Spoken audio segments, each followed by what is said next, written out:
In 1946, Alabama walked into the Rose Bowl and walked out dominant. For 75 years, the Tide stayed away from Pasadena, not because Alabama stopped winning, but because the system changed. Tonight, we tell the story of the long absence and why Alabama finally came back. Rick, thanks a lot, and welcome back to Crimson Chronicles. It's good to have Mark Mayfield with us for our third podcast on our Rose Bowl history, as we're coming up on the 100-year anniversary of Alabama's first Rose Bowl appearance. And hey, we're in the game. So, Mark's good to have you back. As I mentioned in the other podcast, Mark is a dear friend for almost 50 years and has a distinguished journalism career in both magazine publishing, newspaper writing, and now he is a professor at the University of Alabama Journalism School or Creative Media School.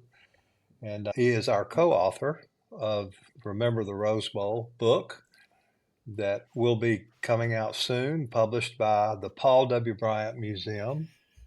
Only took to the third episode. Well, it's great to be here. Thank you guys. Thanks again for having me. It's great to talk about the Rose Bowl and Bama football, and the fact they're in the game again. It's fantastic coming up. That's it. It's hard to believe that the way circumstances have come together that we've been able to talk about this while we're in the game. And we were talking. Tommy and I were talking just a minute before we got started here. We're sitting on 999 wins right now as a program. How about that? This could be monumental in a lot of ways. Tommy, we know that one thing that was monumental was the 1945 season. How about setting the stage for that? Help us just think about World War II. How did that shape college football, the roster at Alabama and other places, and just what the country was feeling at that point in history? Yeah.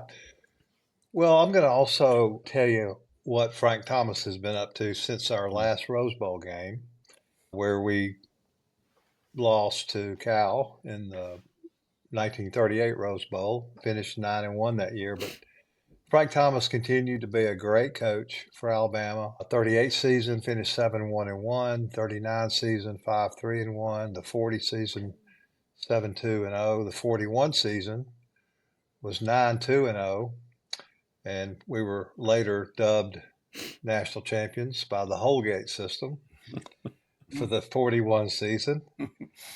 But here's what happened. Toward the end of the 41 season, actually 3 weeks before the Cotton Bowl, after the season was over with, December 7, 1941, the world changed with the bombing of Pearl Harbor and the United States' official entry into World War II.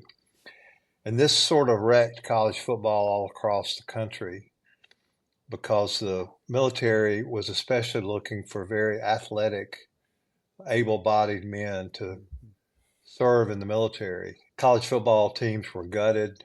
The 1942 team was kind of a hodgepodge of players, but finished 8-3-0. There was no team in 1943 at Alabama because there were no players. They were all off to war. Frank Thomas went to the athletic committee and begged them to allow them to renew football for the 44 season, which they did. And we'll get into a couple of players that were signed that year that made a huge difference in the mid-40s, and that was Harry Gilmer and Vaughn Mancha. The 44 team made up of freshmen. Back then, they allowed freshmen to play because of the shortage of players. Freshmen F4s, which were athletes who did not qualify to serve in the military for whatever reason.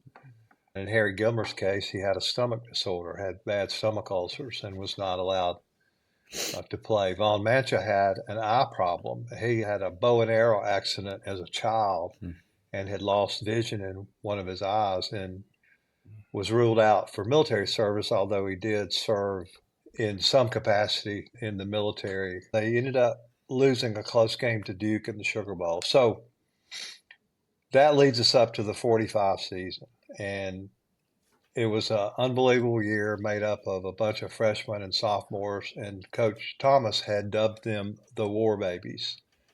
And that's self-explanatory. It was an unbelievable time there where you had players coming in and out. I know my friend John Staples, his dad, literally took his oath to the military on the field following one of the Alabama games, I think in 41. Literally took his oath to go into the military while he was still in his uniform on the field. So the Wow. 40s were a turbulent time, obviously, with players in and out. And this was all over the country. That there were over 200 colleges that suspended football in 43. That's kind of sets the stage for the 45 undefeated team. Talk a little bit about the importance of Harry Gilmer and Vaughn Mancha and what that meant going for the 45 team, but just in general, those two players and their impact for folks that are not familiar with those two names. If there had been recruiting ratings back then, recruiting services, those two guys would have been 5 stars. Harry Gilmer was a star at Woodlawn High School.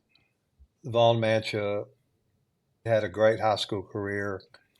Harry ended up starting for 4 years for Alabama, and as a sophomore was probably the best player in the nation. Vaughn Mancha was a 4-year starter also at center and linebacker, and both made college All-Americans and are in the College Football Hall of Fame.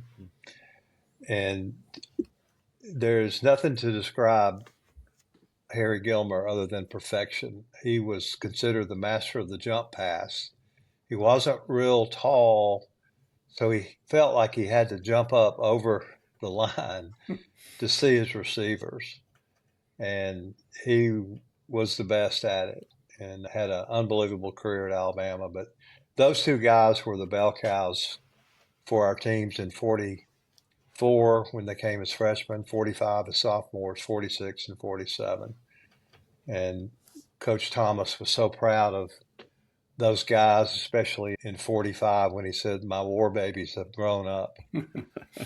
But he just lauded over those guys. And I mean, it was a great team. I mean, Rebel Steiner and Thomas Whitley, Johnny Wozniak, Jack Green, Lee Flowers, James Kane, Lowell II, Norwood Hodges, Hal Self. And it was just a solid team that, you know, as we'll get into in a minute, finished undefeated in 45 and what beat Southern Cal in the Rose Bowl.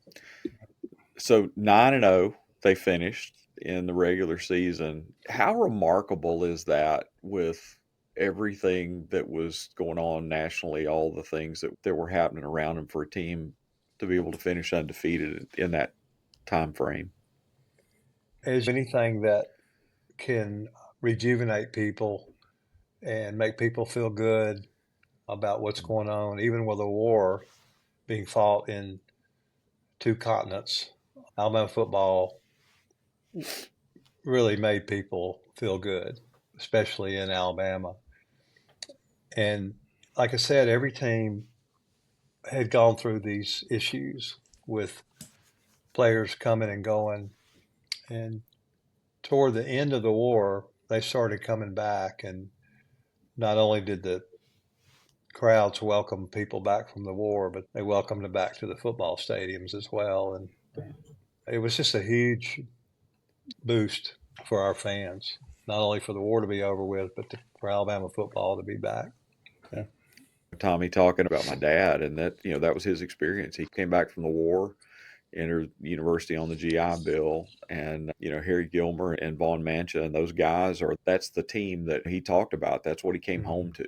The sense of having seen the world in large part, but also having experienced and grown up really quickly in the war and everything that changed, but then to come home to that pride was pretty special. But Mark, as we turn the corner into the Rose Bowl game itself, surprise, we're an underdog again. Yeah, we are. We were. In fact, not only an underdog, but the USC, the opponent, Southern California, was undefeated in 8 previous Rose Bowl games, and I think they'd shut out the last five of those, I believe, shutouts. They had beaten, in the last couple of them, they had beaten Tennessee and Washington by a combined score of 54-0, I believe. They thought they owned the Rose Bowl. They're in LA, of course.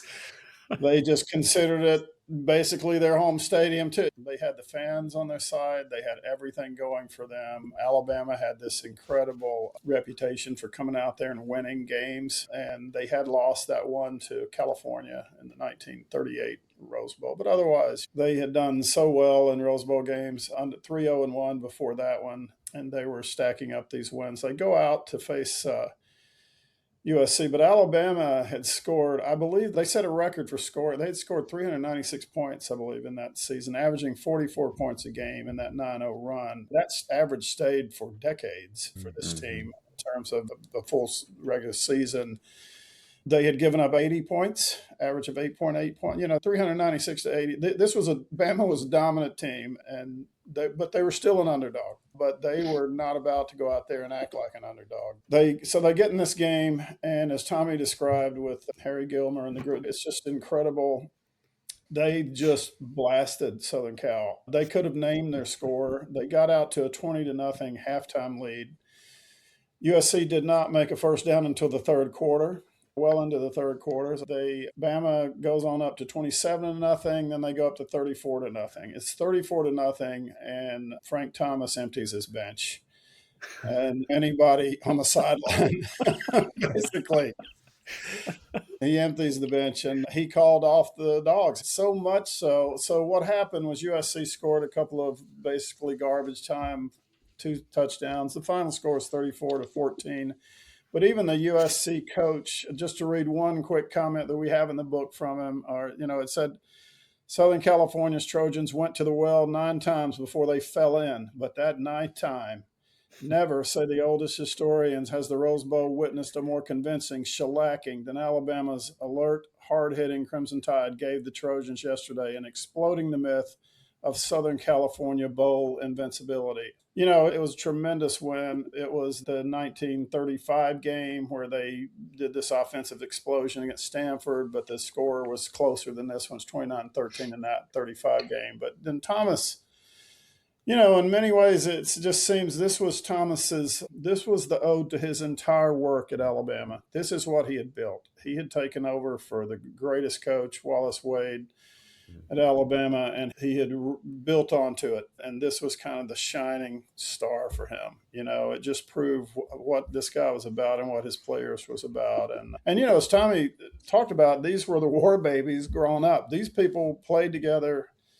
They had come through like the country had this, these years with this World War. And I think, they played like they went out there and just like the entire country dedicated itself to winning that war. These guys are dedicating themselves to going out there and being elite at what they did. And they worked. And I think that 46 Rose Bowl is just one of the most fantastic games. Bama's had a lot of great wins in its history, we all know, but that was spectacular. And the LA Times was really respectful of Alabama leading up to Rose Bowls and all of these other games, but not quite so, because they were basically saying, yeah, Alabama's undefeated, but you have never played USC out here. It's like, and so anyhow, that was, you never played them in the Rose Bowl yet. Bama wasted no time in that game putting that whole myth to rest. They went out there and just let them have it, and they could have named their score. Dick Highland referred to Alabama as swamp rats. Is that correct? Yeah, that's one of the things thinking about. Yes. Yes, he did with the Times, LA Times. And, I'm sure there was plenty of bulletin board material going on out there in that Rose Bowl locker room. Tommy, talk about, you have mentioned Harry Gilmer already. You talked a little bit about his style of play. What made him such a difference maker in this game on this stage? The Trojans' game plan was to stop the vaunted passing attack, but it sort of backfired. Just a few stats here. Alabama posted 18 first downs to Southern Cal's 3, gained 351 total yards while holding the Trojans to just 41, including 6 yards rushing. And of Alabama's total yardage, 292 were on the ground, paced by Harry Gilmer's 116 yards on 16 carries. He has 116 yards on 16 carries. And then there's these names that may not be familiar to Alabama people. I mentioned a few: James Corbett, Lowell too. Played with his jaw wired shut. Yeah. And he rushed 12 times for 41 yards. Gordon Pettis, who went on to become an official with the Southeastern Conference, 6 carries for 37 yards. Norwood Hodges, 9 rushes for 21 yards and a touchdown. Lewis Scales, 2 carries for 13 yards. James Robertson, 2 runs for 11 yards. And Hal Self had a touchdown, and actually a rushing touchdown and a passing touchdown. And like Mark said, the sports writers lavish praise on Alabama after that. And they couldn't get over Harry Gilmer. It was similar to the Dixie Howell, Don Hudson, to the Johnny Mack Brown, Pooley Hubert days. Yeah. They just couldn't get over the athletic ability of Harry Gilmer. And for anybody who's met Harry, and he passed away several years ago, but he would come back often, and I got to meet him at a Nick at Noon luncheon at Bryant Conference Center, and he always had a smile on his face and always wore a cowboy hat. But wow, what a great man and a great family. Truly a legend of Alabama football. Yeah. For sure. Well, Mark, you've kind of kept us abreast of all the trips to Pasadena and the celebrations and trips home and all of that. How about this team? What do we know about the journey to California and about the celebrations after they came? Yeah, I think it was this sort of a lot of the same, where they just were applauded as heroes along the way. By then, in terms of train rides, of euphoria or the press coverage of the ride itself wasn't quite the same. But there were still celebrations as they came home. And I think in some ways even more so, just because having beaten USC also, even at that time, was magical, because USC was by that time the Rose Bowl. If you look back, Tommy and I consulted a couple of books. The sports editor of the Pasadena Star-News wrote a book in 1951 called The Rose Bowl Game, which is excellent. His name is Rube Samuelson, and he talked about that, the impact of actually beating Southern Cal because they were so dominant. So that team on the way back, in terms of being held as victors, that was really it. On the way there, they had done, that first team did, on the way there, they stopped. The first team, the 1925 team, the 26 Rose Bowl team, stopped at the Grand Canyon on the way out. In terms of this team, they stopped and did a practice in San Antonio. They didn't get out of practice with Frank Thomas nor Wallace Wade, I guess is what even on the trip when they could, at least some, but yeah, I think it was the opponent. They were going to get huge accolades anyway, just winning that game, but the way they won it and the team they beat, and because Southern Cal had this aura of we're the greatest because we'll never lose a Rose Bowl. And I think that was it. Southern Cal's coach, a guy named Gipp Cravath, said, he talked to Thomas. He basically said, that's a great coach. I'll never forget what he did today. If he had wanted to name the score, he could have. That's the USC coach admitting that he appreciated Frank Thomas emptying the bench on their team. So anyway, yeah, it's just, and I guess what strikes me about that game, hindsight looking back at it, is Alabama had it, and we can get into this, but Alabama, had there not been a gap after this, Alabama would have kept dominating Rose Bowls, I believe. They were at that level. Instead of talking about this upcoming Rose Bowl game against Indiana being Alabama's 9th Rose Bowl, we'd probably be talking about a lot higher number of Rose Bowls. And Alabama still played more than any SEC team in the Rose Bowl, that kind of thing. But there was a gap coming up after that, which is a shame and very, very sad to me. That it's a shame that there was this agreement that basically shut out teams except for the West Coast, the forerunners of the Pac-12 and the forerunners of the Big Ten over these next 75 years in terms of Alabama's case. Rick, I wanted to add, since Mark and I are old Crimson White guys, the Daily Trojan is the USC newspaper, and Southern Cal's, I don't know if it's a student section or maybe some alumni, but they're known for their real creative card stunts, and I actually went out to the Alabama Southern Cal game in 1977, and the card stunts were unbelievable, what they do and how they rehearse them. And so the Daily Trojan, and this was after this game, After this Rose Bowl game, we said, referring to the school's storied tradition of creative card stunts, its game story included this comment: even the card stunts were lousy. Yeah.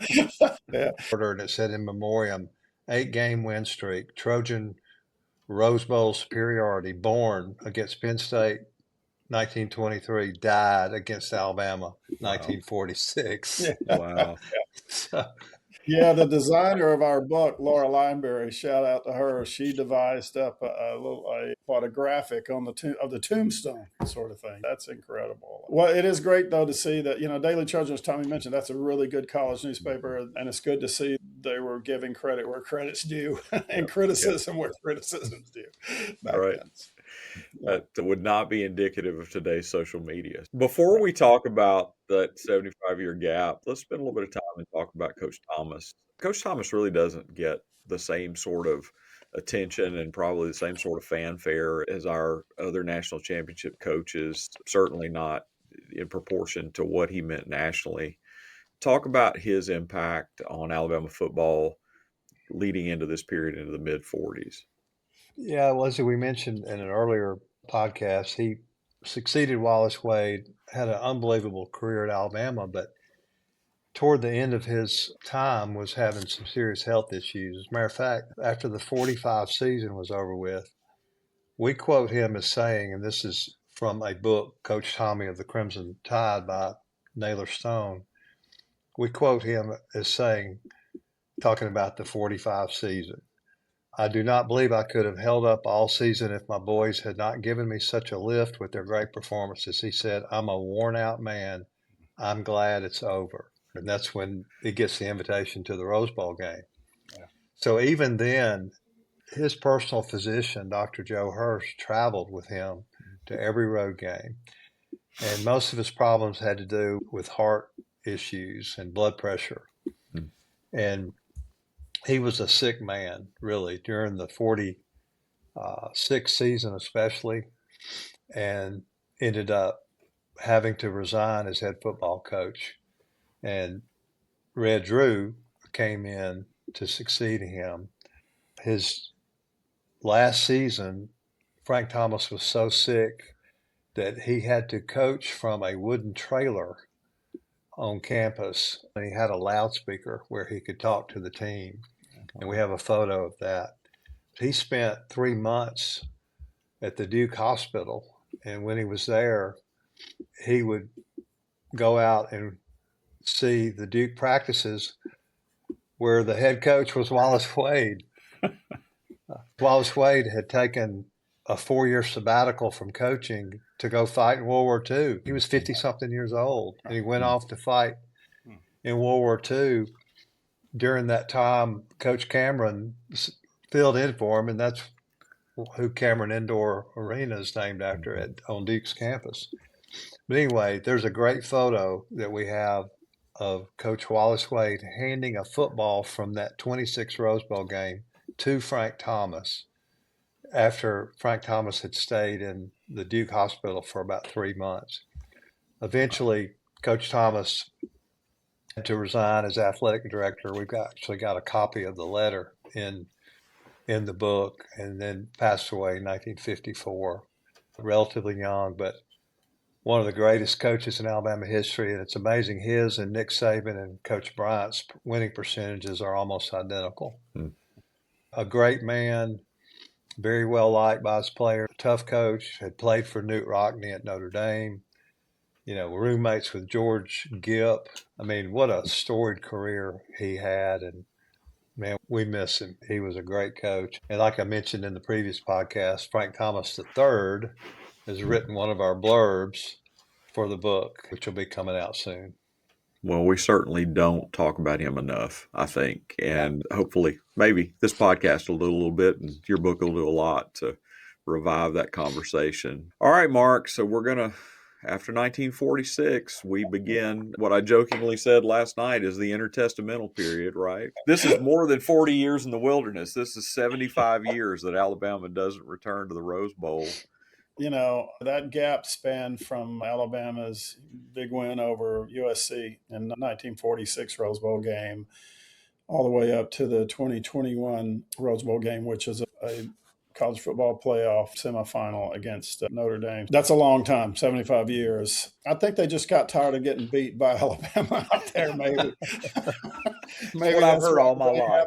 Yeah, I suspect somebody at USC said, we don't want to see those people again. But right after that, the Tournament of Roses folks made an agreement with what was at that time the forerunners of what would be the Pac-12 conference that we know from more modern times, and forerunners of what would be the Big Ten conference.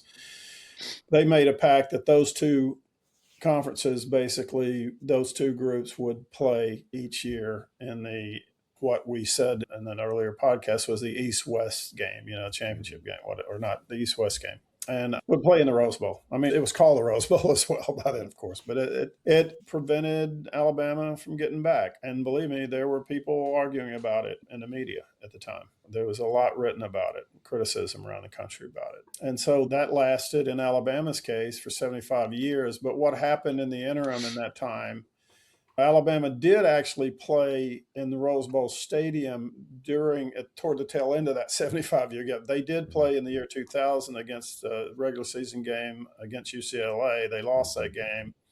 And then they were back there in the 2010 BCS National Championship game against Texas in that stadium. And Nick Saban's first national championship, his second national championship, but his first for Alabama. So what would be the second of his 7 national championships, counting the LSU championship he had. So we all remember that. So we remember the stadium, but Tommy and I, one of the things in writing this book, Tommy and I went through was keeping track of, no, this is the stadium and this is the game. Because when you do a Rose Bowl book, it's like we're talking about the Rose Bowl game, but then also Alabama has this other history in that stadium, as we know. So that happened, but the gap was that long. But it began to, the gap continued on basically until the BCS came to be. There's a lot of talk right now, for instance, with Miami. And I was thinking about Miami playing Ohio State and controversy, but there's also controversy of Miami, Nebraska in the 2002 game. Was that right? We have it in the book. But what I'm saying is, the BCS, when the Rose Bowl was either hosting the BCS championship game or they were not hosting and someone else, back then it was just 2 teams, right? It wasn't playoffs, but it wasn't a 4-team and wasn't the 12-team playoff. But depending on the rotation and how the Rose Bowl would never change its date from January 1, for instance. Mm-hmm. So Alabama's national championship was not in the Rose Bowl. It was after the Rose Bowl game had been played, earlier. So, but what I'm saying is the BCS took away the traditional Big Ten, Pac-12 pact to play their champions in the Rose Bowl game. And then others began to play in that game. And when the best team from the Pac-12 was going to the BCS national championship game, then they might invite another team to play. But for Alabama did not play in the Rose Bowl game itself again until 2021 with the college football playoff.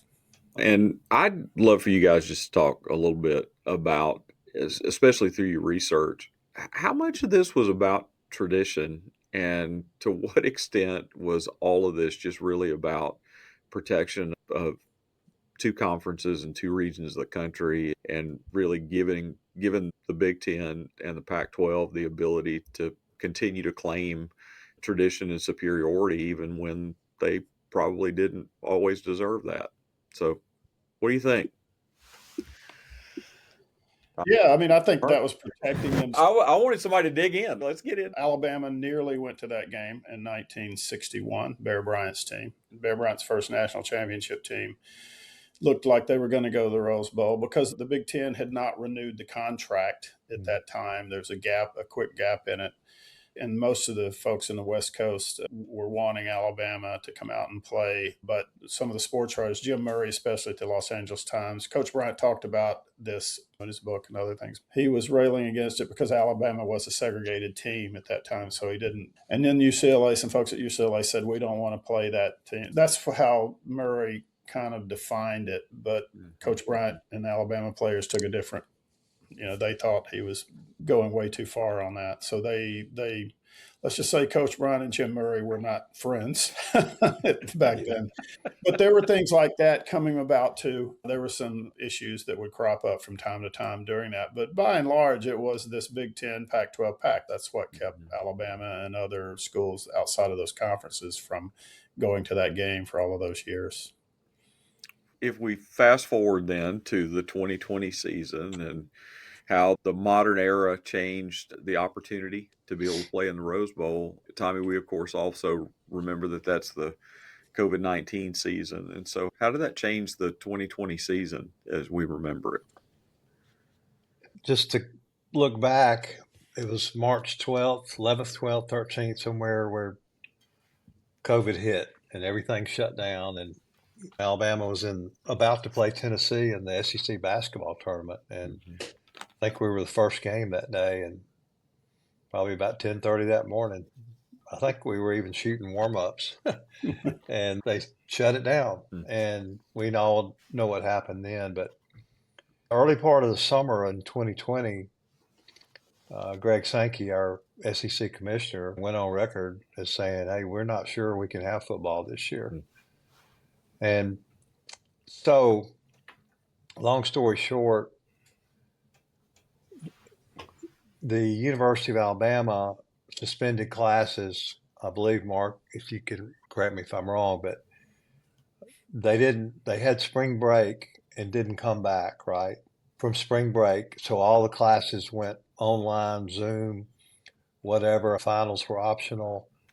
That summer, the players came back and were on their own to stay in shape.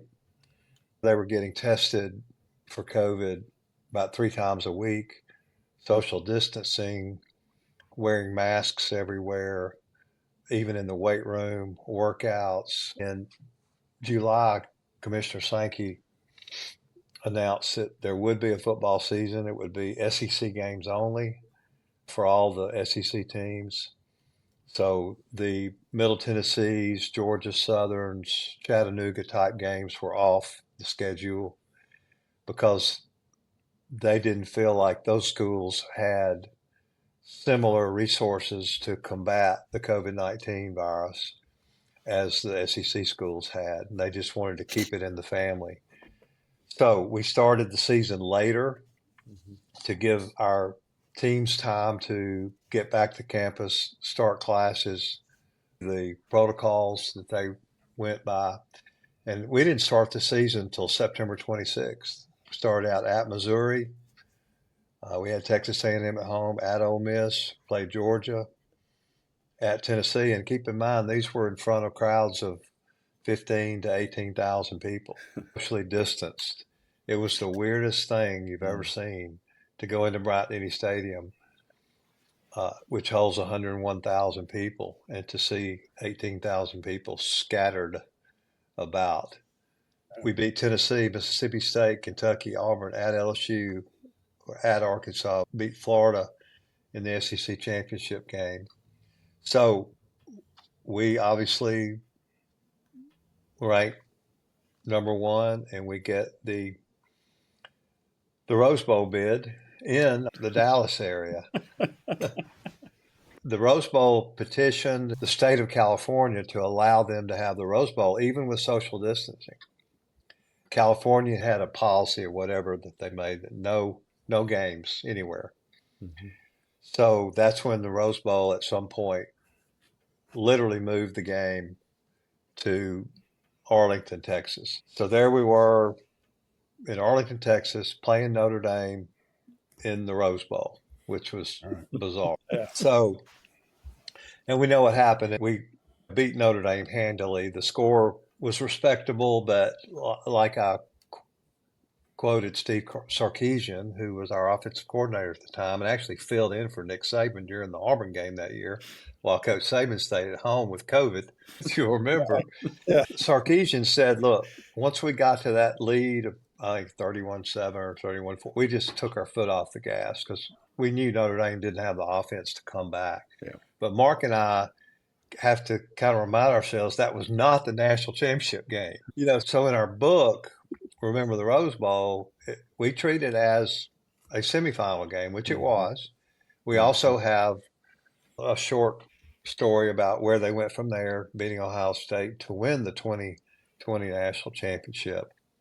Obviously, the season that year was incredible with Devontae Smith winning the Heisman and Mac Jones and Najee Harris and an unbelievable offense and defense, and probably my second favorite team of all time behind the 92 team when I was athletic ticket manager.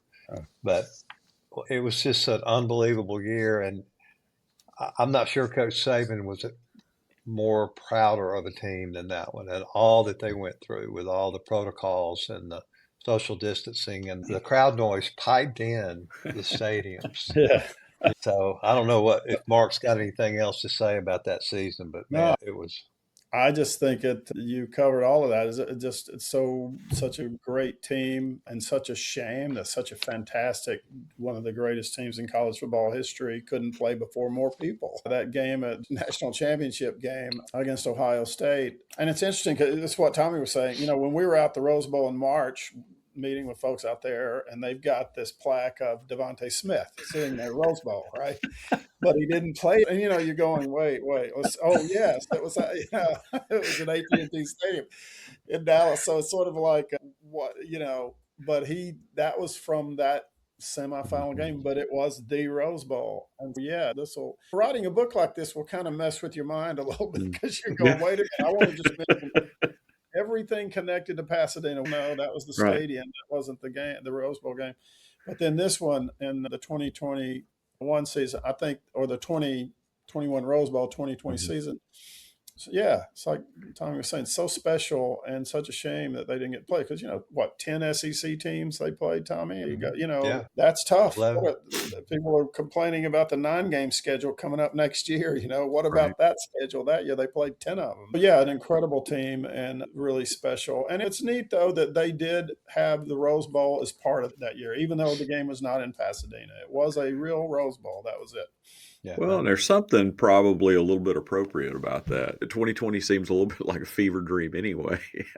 And so to have a misplaced Rose Bowl in Arlington and all the craziness just adds one more wrinkle to a year that was pretty bizarre. Well, we'll round it out talking about the 2023 season and the 2024 Rose Bowl. We won't spend a long time there, but Mark, what stands out to you about that season and that Rose Bowl? The resiliency of the team, losing Texas, coming on and winning all these games in a row and getting out there and getting to the Rose Bowl. Unfortunately, even Coach Saban said one time as many games as he won, and he didn't lose many, but he remembers the losses. That's why he didn't have many losses, because he knew how to get the team ready to not do that again. The other one is we didn't know at the time, but that it would be Coach Saban's last game. I believe that knowing that was his last game, the team played well. They did take Michigan, ended up winning the national championship, right? But Bama took them to overtime. Unfortunately, it ended right there on the 2-yard line. I think from a play Milroe had from the 3, and it ended on the 2-yard line. He didn't get in the end zone, and Michigan wins it. And I know that's hard to take for Bama fans. And Tommy and I at one point were joking that we're not going to write a chapter about that game. We're just going to write a paragraph at the beginning that says, we don't want to talk about it and we know you don't want to read about it. That's really, but we write much more than that because there was one really good thing too about that game. And that is the fact that it was the first time that the $1 Million Band, for all the Rose Bowls Alabama played in, this was the first time the $1 Million Band ever played in the Rose Bowl parade, in the Tournament of Roses parade. It was, and they did a great job. I mean, it was really special. We have a lot of photos in the book with them, with the band as well. And that stadium was beautiful, as it always is for a Rose Bowl game. And even in a loss, it was worth being out there for sure. That team, they deserved to be there. And they came very close. They had a lead in that game up until the last 4 minutes and 14 seconds. They had taken a 2013 lead off a field goal. And then Michigan drove down the field to tie it up, and then it goes to overtime. So they were in that game. They certainly, and some little solace in that the team that beat them won the national championship, I guess, because that was Michigan's best team they've had in years, and they certainly have not been anywhere near that since then. So But that's the way it was. But the band, I think anyone reading our book when it's out, just remember it's worth it just being in the Rose Bowl, but also the band. It was neat because there had been sort of a pep band at that UCLA game back in the 2000s, and then Bama had played in the 2010 BCS game for the 2009 national championship, but not the full band and not the parade. And that wasn't a Rose Bowl, neither of those two games I just mentioned. So it's great that the band was out there. Hope they'll be in the parade. Yeah. So how do you get 400? That's another thing. Who handles the logistics for these teams, with 400 Well, members of the $1 million band? Plenty of folks working on that right now, I promise you. One interesting thing about that, we've had such great teams and great memories that they all run together, but that was the season of the Gravedigger play against Auburn. That's right. And those two wins, if we had been without either one, we wouldn't have made the top four. We wouldn't have been in the Rose Bowl. Right. Because we'd already gotten beaten by Texas. And it was a memorable season. And what's so ironic is if we had beaten Michigan that day, if we had won that game, we would have faced Washington, coached by Kalen DeBoer. Isn't that crazy? Yeah, that is crazy. Well, and here we are with the 2025 season coming to a close, and we're on the precipice of January 1st, 2026, and we're back. You guys are going to hold the book and write a chapter for this game, maybe, right? Yeah? Yeah. We've been working on this book called Remember the Rose Bowl, published by the Paul W. Bryant Museum for almost a year.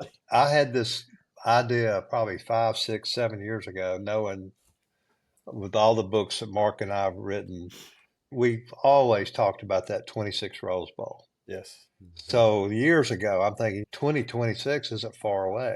I said, we need to do a book on this. And I went to Mark probably, 3, 4 years ago. And I said, all right, 2026. So we were always going to do it together. We did go to the Rose Bowl in March and talked to them and took some pictures and went to the museum in the Rose Bowl Stadium, which is where the locker room was that we dressed in 100 years ago.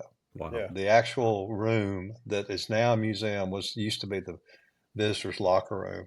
Wow. So a lot of great stories. The book itself, and Mark, feel free to chime in. We talk about a guy named Myron Hunt, who designed the Rose Bowl and many other famous buildings in Los Angeles. There's a kind of a sidebar story on him. Of course, we talk about all the Rose Bowls, the seasons that led up to them. And we have sidebars on Yay, Alabama, the fight song, which Mark addressed in our first podcast, all the train rides back and forth, all the game stories. We do sidebars on Pooley Hubert and Woo Winslet, who from right here, lived here a long time in Tuscaloosa. Did one on Fred Sinkton Sr., who's one of my idols. Have a chapter on Johnny McBrown, have a chapter on Wallace Wade, have a chapter on Frank Thomas. We've got sidebars on Dixie Howell and Don Hudson and Dr. Denny, who was a huge influence, as we mentioned, on Alabama football and its history. And because of Coach Bryant's participation in the 35 Rose Bowl and his being an assistant coach in the 38 Rose Bowl for Alabama, we have a whole chapter on Coach Bryant, have a whole chapter on Nick Saban, and have sidebars on Harry Gilmer and Von Mancha. And the next to last chapter will be the Rose Bowl game that we're about to play in. The final chapter is a lengthy chapter on all the reunions that our teams from those 20s and 30s and 40s came back for, whether it was a 20-year reunion, a 25-year reunion, and we cover 3 50-year reunions. That's and a lot of funny stories from those reunions. And I think we've got, Mark, 300 images? Yeah. Wow. 300. And it'll be, I think, probably 220 pages, over 300 images. Many have never been seen before. We've got another chapter to write, though. I was going to say, we don't want it to be out too soon because we want you guys to have to work hard on a chapter for what's yet to unfold. But we're excited to get our hands on it. Can't wait for it to come out and have an opportunity for us to be able to dig into it. But guys, thanks for whetting our appetite a little bit by Rick, I'll say something our friend Rick Bragg says. Mark teaches with Rick in the journalism school. Rick doesn't like to write; he likes to have written, and that's the way we feel Yeah. about this book. It's pretty much done. We're That's working good. through some issues right now, but it's pretty much done now. We just got to add this last chapter, and hopefully it'll be a victory over Indiana. And we'll Yeah. go through, because they are playing in a, where we said they've been in 8 games, we got to go back and say 9 games where we've said that they've won 5, we got to say they won 6. That's right. But Well, no, that'll be the easy part. This part of the chapter and updating writing's sometimes not easy, but that's the easiest part of this. The joy is just the research of this and looking back at this incredible effort by all of these players from 1925 all the way up till now. That's been a real joy to do. It really has been. Yeah. This has been fun stuff. I mean, a lot of work, but also a lot of fun. It's the kind of stuff I know Tommy and I and Rick, I know, the history is important, and it's great to go back in it and give people their due. The absolutely. People who put so much Absolutely. And we're just going to take it that you guys were providentially hindered to this point just to be able to have an opportunity for this moment right now. Yeah. But man, Mark, thank you so much for joining us. We appreciate the time and the investment of your time in this. And Tommy, this was fun to have you in a different role instead of asking the questions, for you to be able to be a guest. So we'll do this again, I'm sure, down the road, and we'll double back once this game becomes history and come back and talk about it at some point down the road. But guys, thanks for your time, and folks, we appreciate you being along for the ride with us here on the Crimson Chronicles podcast as we continue to keep Alabama athletics history alive. And so from us to you, we say Happy New Year, and get ready to watch that game and root hard. And we're going to finish this one out the way we finish out a lot of our episodes. So guys, let's give them a big Roll Tide. Roll Tide. Thank you, Rick. Thanks, Tom.